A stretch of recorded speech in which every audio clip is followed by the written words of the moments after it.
পবিত্র মাহে রমজান উপলক্ষে অবহেলিত বৃদ্ধ মা বাবাদের সম্মানে ইফতার ও দোয়া মাহফিল আয়োজন করেছেন চট্টগ্রাম রিপোর্টার্স অ্যাসোসিয়েশন সিআরএ। বৃহস্পতিবার চট্টগ্রামের বায়েজিদ থানাধীন অক্সিজেন শীতল ঝর্ণা বেওয়ারিশ মানব সেবা বৃদ্ধাশ্রমে অবহেলিত মা বাবাদের অসহায়ত্ব জীবনে কিছুটা আনন্দ দিতে সিআরএ এই আয়োজন উদ্যোগ নেন।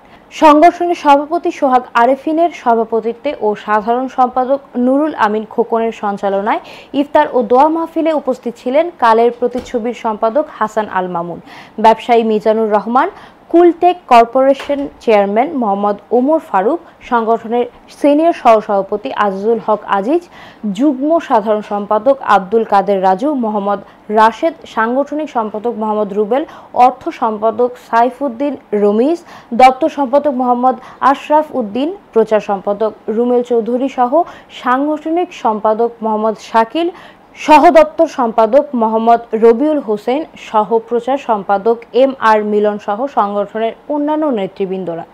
ইফতার আয়োজনে সার্বিক সহযোগিতা করেছেন মনির হোসেন, মাসুম বিল্লাহ, মোহাম্মদ রাসেল, মোহাম্মদ সেকান্দার, মোহাম্মদ পাপ্পু প্রমুখ। ইফতার ও মাগরিবের নামাজ আদায় শেষে দেশ ও জনগণের কল্যাণে দোয়ার মাধ্যমে অনুষ্ঠানের সমাপ্তি ঘোষণা করা হয়।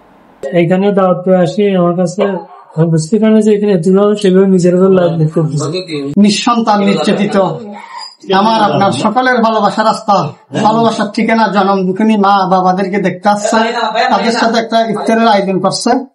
অবহেলিত মা বাবাদের সাথে একসাথে ইফতার করতে আমরা অত্যন্ত আনন্দিত এবং আমি বলবো প্রত্যেকবারই আমরা ইফতার মাহফিল করি, প্রত্যেকবারই আমরা বিভিন্ন রেস্টুরেন্টে বা বাচ্চাদেরকে ইফতার মাহফিল করি। তো আজকে একটু চেয়েছি যে এবার একটু ব্যতিক্রম ভাবে যাতে বয়স্ক মা বাবা যাদের কোনো পরিচয় নাই, যাদের অভিভাবক নাই, হ্যাঁ, এই ধরনের বাবা মার সাথে যাতে ইফতারটা করতে পারি, এরকম একটা চিন্তা ছিল।